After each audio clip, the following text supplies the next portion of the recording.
여러분 안녕하십니까? 벤자민의 공식 포착입니다. 만나서 반갑습니다. 오늘 LNC 바이오 관련해서요. 유무상증자 권리락일 9월 3일입니다. 아직 시간은 좀 남아 있다라고는 하지만 계획은 좀 미리미리 세워보는 게 굉장히 중요할 거예요. 왜냐하면은 주가가 최근 들어서 이제 안 좋은 제목의 공시로 몇 가지가 나왔잖아요. 그래서 이게 노이즈가 됐습니다. 하지만은 다시 주가는 저는 반등할 거라고는 보고는 있는데 그 반등폭이 얼마나 되느냐 여기에 따라서 권리락일 날 굉장히 커다란 매도 압력이 생길 수도 있습니다. 여러분들께서 만약에 주가 회복했다고 가만히 계시다가 9월 3일 날 굉장히 낭패 보는 경우가 생길 수 있는 가능성, 이 부분도 열어두어야 됩니다. 그래서 제가 그 부분에 대해서 오늘은 좀 이야기를 드릴 텐데, 첫 번째로 유무상증자 공시를 했지만은 실질적인 유상증자에 대한 공시나 마찬가지다. 무상증자 같은 경우는 유상증자의 청약률을 높이기 위해서 무상증자 1대1 무상증자를 결정해서 청약하는 사람들의 주식수만큼 한 주씩 더 줄게요 라고 하는 겁니다. 하지만 회사의 기업 가치에는 변동이 없어요. 다만 착시효과가 생길 뿐. 착시효과는 무엇이냐? 1대1 무상증자를 진행하는 기업들 같은 경우는요, 10만원짜리가요 무상증자 권리락일 날 5만원이 됩니다. 이러면서 주가가 굉장히 싸 보이게 되는 이런 상황이 되면은 그 이전에 매수를 고려하지 않았던 돈들까지도 매수가 좀 들어오는, 그리고 또 개인 투자자들이 좀 많이 달려들어요.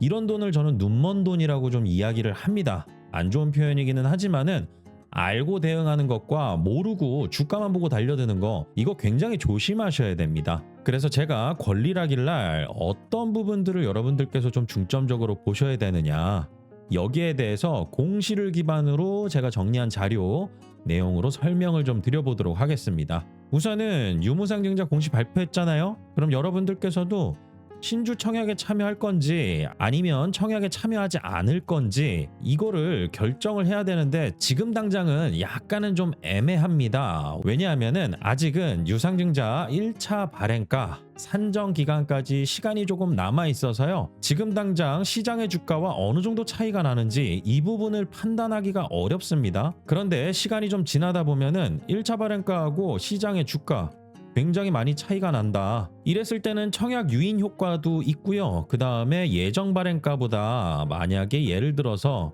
1차 발행가가 더 높게 나오잖아요. 그러면은 시장에서 그리고 언론 보도에서 굉장히 긍정적인 보도 자료를 내놔요. 왜냐하면은 앞으로 유상증자로 조달하는 금액이 훨씬 더 늘어날 것 같다. 그리고 이런 돈으로 사업을 더 크게 확장하거나 재무 구조에 긍정적인 영향을 미칠 수도 있다. 이런 얘기가 나올 때가 있습니다. 그래서 제가 1차 발행가 나오는 거 굉장히 중요하다라고 말씀드리면서 미리미리 계산하는 거, 제가 이전 영상에서도 좀 말씀을 드렸죠. 저는 엑셀표로 미리 계산식을 대입해서요, 주가 데이터만 넣으면은 자동으로 계산되게 세팅을 좀 해놨습니다. 자, 그런데 여러분들께서 좀 중요하게 보셔야 되는 거, 신주를 받느냐 마느냐 이 날짜, 이게 굉장히 중요합니다. 제가 이 내용을 좀 쉽게 설명을 드려볼게요. 자, 우선은 첫 번째, 공시에서 권리락일에 대해서는 안 나와 있고요. 그 다음에 신주 권리 확보를 위한 마지막 매수일, 이것도 언급이 안 돼 있습니다. 그렇기 때문에 저희가 정확하게 이런 원칙과 기준, 이 부분을 좀 기억을 해 두셔야 됩니다. 이거는 어떤 주식이든 다 똑같이 적용이 됩니다. 그래서 9월 4일 신주 배정 기준일, 주주가 확정된다. 이날 주주 명부 기준으로 신주 인수권을 배정하는 날입니다. 배정을 받으려면 9월 4일까지 주주 명부에 올라가 있어야 된다라는 거 제가 계속 강조드렸죠? 그러면 최소 언제까지 매수를 해야 되느냐? 바로 9월 2일입니다. 9월 2일 날 내가 매수를 합니다. 매수를 하면은 결제일까지 얼마나 걸리죠? 2영업일 걸립니다. 매수하고 나서부터. 그러면은 T 플러스 1일 그리고 T 플러스 2일, 이날 주주 명부에 올라간다라는 것이죠. 그래서 9월 2일 날 신주 인수권을 챙길 수 있는 마지막 매수일입니다. 이걸 꼭 기억을 해 두셔야 됩니다. 그런데 9월 2일 날 신주 인수권 챙기자고 주가가 높아져 있는데 들어갔다가는 꽉 물릴 가능성도 되게 높아요. 그래서 중요한 부분이 주가가 9월 2일까지 어떻게 흘러갔느냐, 그리고 1차 발행가가 지금 현재 주가에서 얼마나 차이가 나느냐, 이걸 바탕으로 신주인수권 증서의 가격의 기준이 나옵니다. 그래서 제가 1차 발행가를 굉장히 중요하게 본다라고 말씀드렸잖아요. 그리고 그 이전에 시장의 영향으로도 주가가 움직이죠. 그리고 수급으로도 움직이죠. 그러다 보니까 9월 2일 날 이때까지 매수를 해야지, 그리고 신주인수권 챙겨야지, 이게 중요한 게 아니라 그 이전에 주가 흐름이 어땠느냐, 1차 발행가가 최소 어느 정도 수준에서 나오게 될 거냐, 이걸 가지고 결정을 해야 된다라는 것이죠.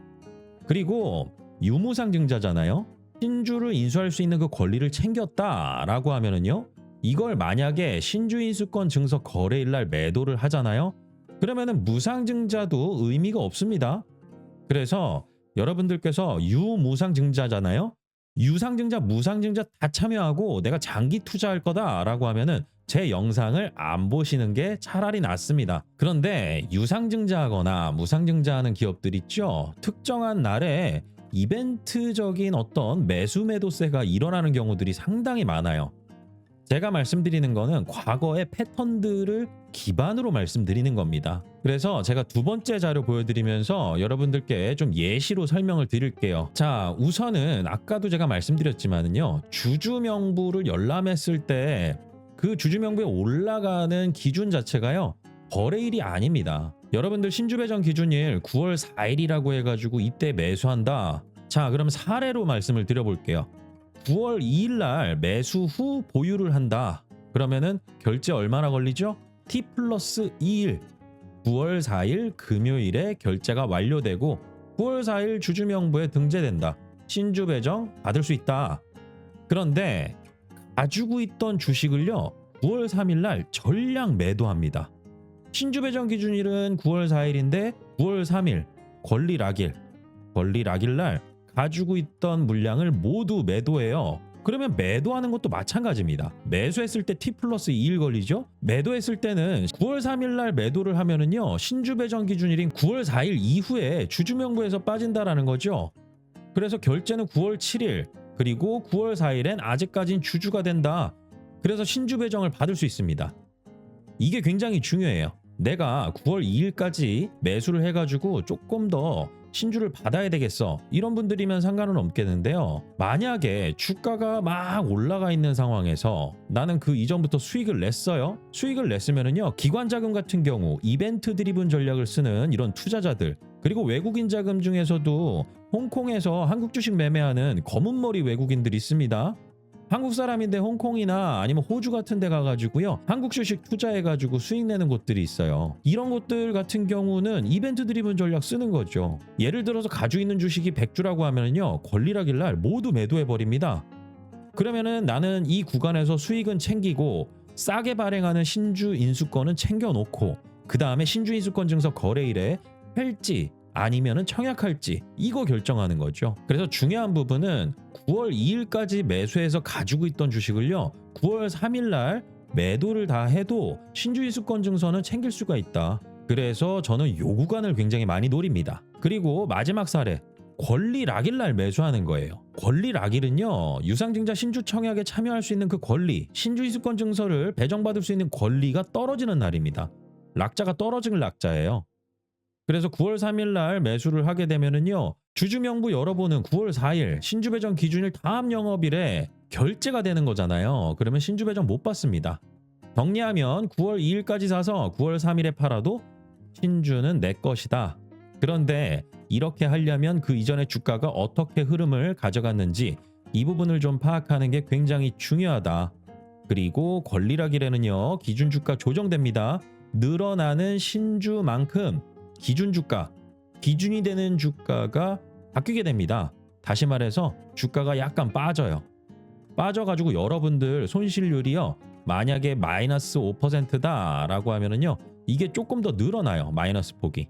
대신에 신주인수권 증서는 챙기잖아요. 그래서 권리락일은 본주에서 청약할 수 있는 권리, 이 권리가 떨어져 나간다, 이렇게 보시면 되겠습니다. 다음 장표들도 있는데요, 오늘 시간 관계상 여기서 마무리 짓기로 하고요. 여러분들께서 만약에 청약에 참여를 할지 아니면 신주인수권 증서만 챙겨놓고 신주인수권 증서 거래일에 매도를 해가지고 현금화를 할지, 아니면은 유무상증자까지 다 참여를 할지, 이 부분 관련해서 저 벤자민이 어드바이징 해드리는 내용들, 그리고 제가 브리핑 해드린 내용들, 제가 말씀드리는 전략을 바탕으로 함께 투자를 원하시는 분들, 네이버에 벤자민의 공식 포착이라고 검색하시면 여러분들이 제가 운영하는 네이버 프리미엄 컨텐츠 확인하실 수 있습니다.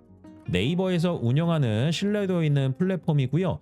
저는 여기에 컨텐츠를 올려요. 이 채널을 구독하시게 되면 여러분들께서 제가 글을 올려드렸을 때 스마트폰으로 알림이 갑니다. 그래서 구독을 원하시는 분들은 공지사항을 꼭 한번 읽어보시고요. 영상 설명란과 고정 댓글에도 제가 링크 걸어놨으니까요. 앞으로 저 벤자민과 함께 정보 공유 잘 하셔서요. LNC바이오에서 좋은 투자 수익 기회 잘 만들어 가시길 바라겠습니다. 오늘 영상 마치겠습니다. 저는 다음 시간에 또 찾아뵙도록 하겠습니다. 구독과 좋아요는 큰 힘이 됩니다. 벤자민이었습니다.